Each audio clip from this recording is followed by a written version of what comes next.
Do. Hi. I sing a lot. Everybody knows that. They all go, oh, if Jason good, what he's singing.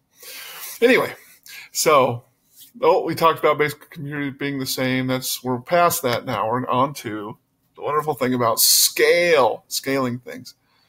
The only real difference between one computer device and another is basically based on scale and intended purpose usage. The smarter you are, the more you try to specialize your computing device so that it performs the function that you want to do.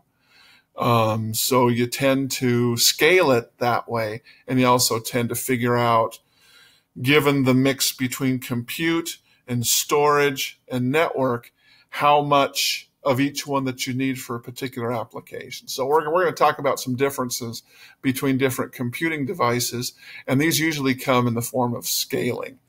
Number one, okay, you got a little smartphone, right? Its whole point is to be little bitty and to be able to fit in your pocket and to be able to do what you need to do. It's actually kind of cool these days because they have so many features in them already. These are not new. People say, oh, smartphones are so cool. And you go, no, they're just a mashup of stuff that we've had for decades. We finally gotten down to finding applications for them and scaling them down to a size that makes sense. Okay. And really smartphones end up being kind of the tiny version of desktops. Kind of think, oh, they're smaller than laptops. That's all laptops are, just crunched up into a form factor desktops, because that's what functionality that you want to have with them.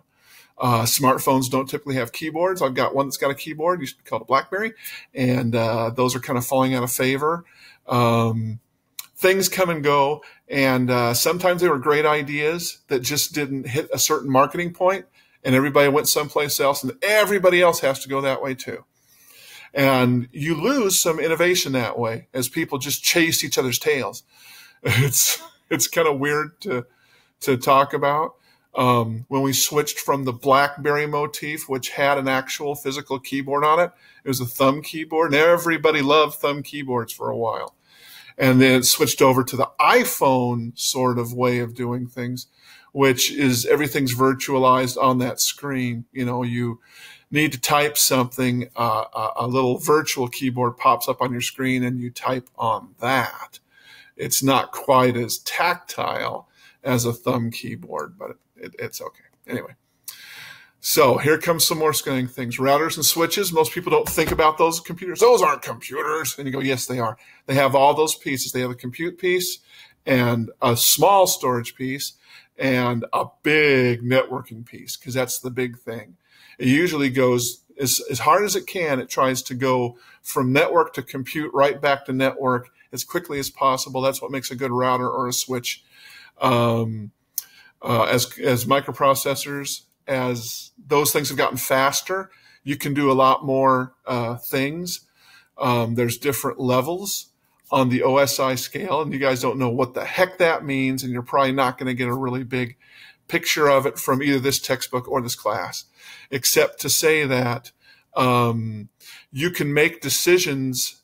A router or a switch can make a decision based on what kind of information it's moving around. That's getting to be the new frontier for routers and switches, and it's really great stuff.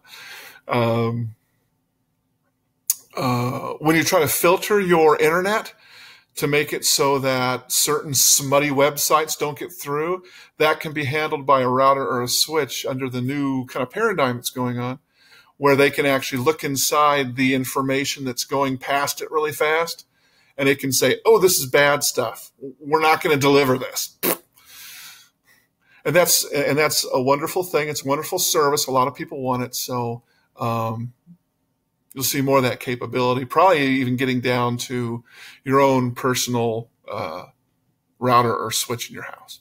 Anyway, so desktops are really generalized things. Usually has a pretty good mix of everything. It has pretty good input and output. Has strong computing skills. Not the best. This is all for a price point. Usually has lots of storage, especially now. People like to store like videos. Those are huge. And so it takes up a lot of space, and you have to account for that. Anyway, so you have a good mix. The networking doesn't tend to be the fastest, but that's usually because it doesn't have to be. The most network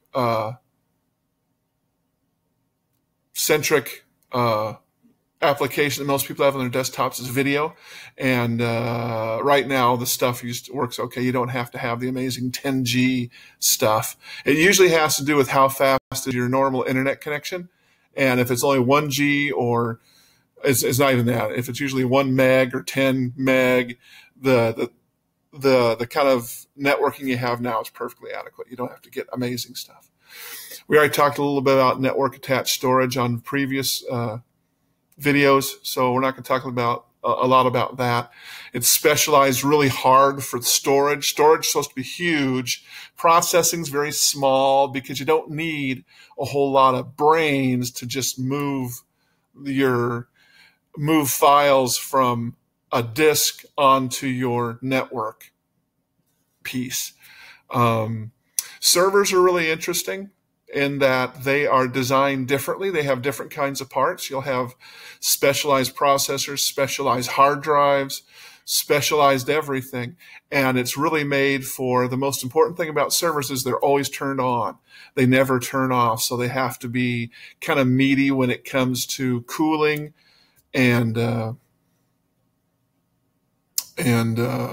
power. You know, it can't just drop out. So servers have a whole lot in common with desktops. They don't usually have great I/O that you'd expect for a desktop. The video is going to be kind of pathetic. Not going to have a lot of ports to plug in a lot of cool little doodads like printers and 3D printers and things like that. You won't have that with a server because it's just not made for that. It's made to work a long time, and it's made so people can get to a certain application. It'll have a meaty compute part with not very much I/O, either access to storage or storage internally, and off it goes. Supercomputers. These are a weird nebulous. That's marketing. Just know the term supercomputers is marketing. It's made to impress you and go, ooh, let's pay double for that. And it's made to get twice as much money out of you. I don't know that there's a lot of difference between a regular server and a supercomputer, except sometimes what gets called a supercomputer is a whole bunch of different, what we would call servers, computers, all closely related to each other, sometimes doing the same job, being managed by a whole nother server that just does kind of supervisory work.